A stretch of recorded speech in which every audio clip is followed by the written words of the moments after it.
Hi everyone, weekly preview time. It's, 28th of November, and looking forward to weekend 2nd and 3rd of December, getting towards Christmas. So I hope everybody is well. We've had a busy time of the autumn fixtures in the UK, and there's still splattering of events going on that are quite interesting. But the major championships for cross country come up in the new year, of course, with the county championships first weekend of January.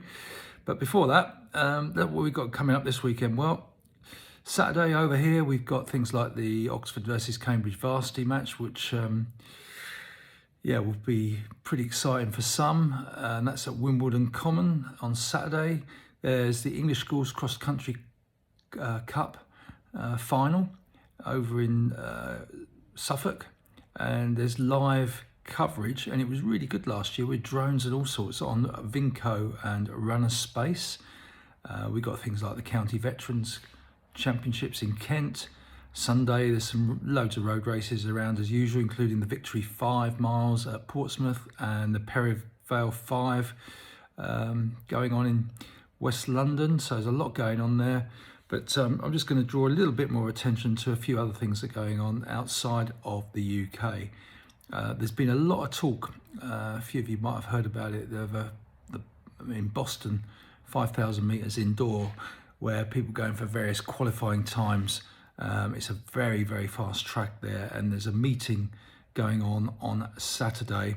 And I've had a quick look. It's on the goterriers.com, Boston University website. You've got the full list of entries, etc. It's also on FlowTrack, and the 5,000 meters alone. Now, from what I can tell, it's $100 per entry, and there's 270 men, 195 women entered in the 5,000. A huge number from the NCAA system, and quite a few of the top guys and girls who did the NCAA cross country just last weekend. So they're using their fitness to really attack a fast time on the fast track, albeit indoors. And amongst the entries on the women's side is Parker Valby, who won the NCAA cross country.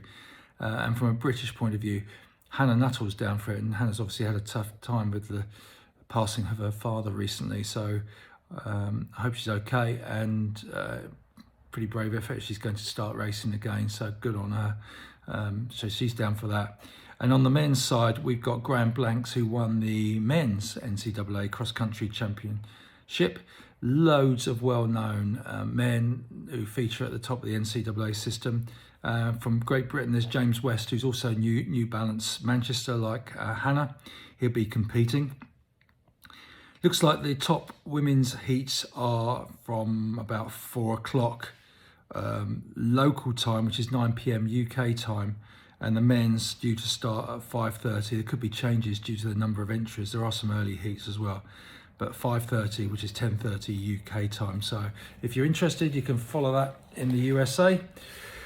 Then on Sunday, we've got 2 big marathons going on around the world. We've got the Fukuoka Marathon in Japan going on, and also of even higher quality probably is the Valencia Marathon, which will no doubt create some really fast times, and again being targeted by people to get qualifying times.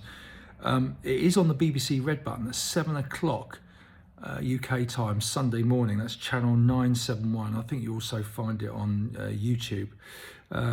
Making his debut on the men's side is Joshua Cheptegei, and also Bekele's going, who's I think the 3rd fastest ever at the marathon, although time is catching up with him perhaps now, so it'll be interesting to see how he gets on. Loads of other top guys have done 2, 3, whatever. Amongst the men, from Great Britain, we've got Mohammed making his marathon debut. He's done a really good half. And then 2 guys who are a bit more experienced at the marathon, or certainly more experienced at the marathon, Johnny Miller and Phil Sessman are on the entry list. So be interesting to see how the Brits get on amongst a stacked field out in Valencia. On the women's side, we got Almaz Ayana, who's done 2:17. Tsegay Gimichu, who's done 2:16. Better known, Genzebi Dibaba, who's done 2:18, and amongst the Brits we've got Lily Partridge, Clara Evans, Sonia Samuels, and plenty of others running. So again, worth a watch. Probably, I suspect the coverage will be focused on the front runners, but it is on the BBC Red Button Channel 971. And that's what I've got for this week. I hope you all have a good week.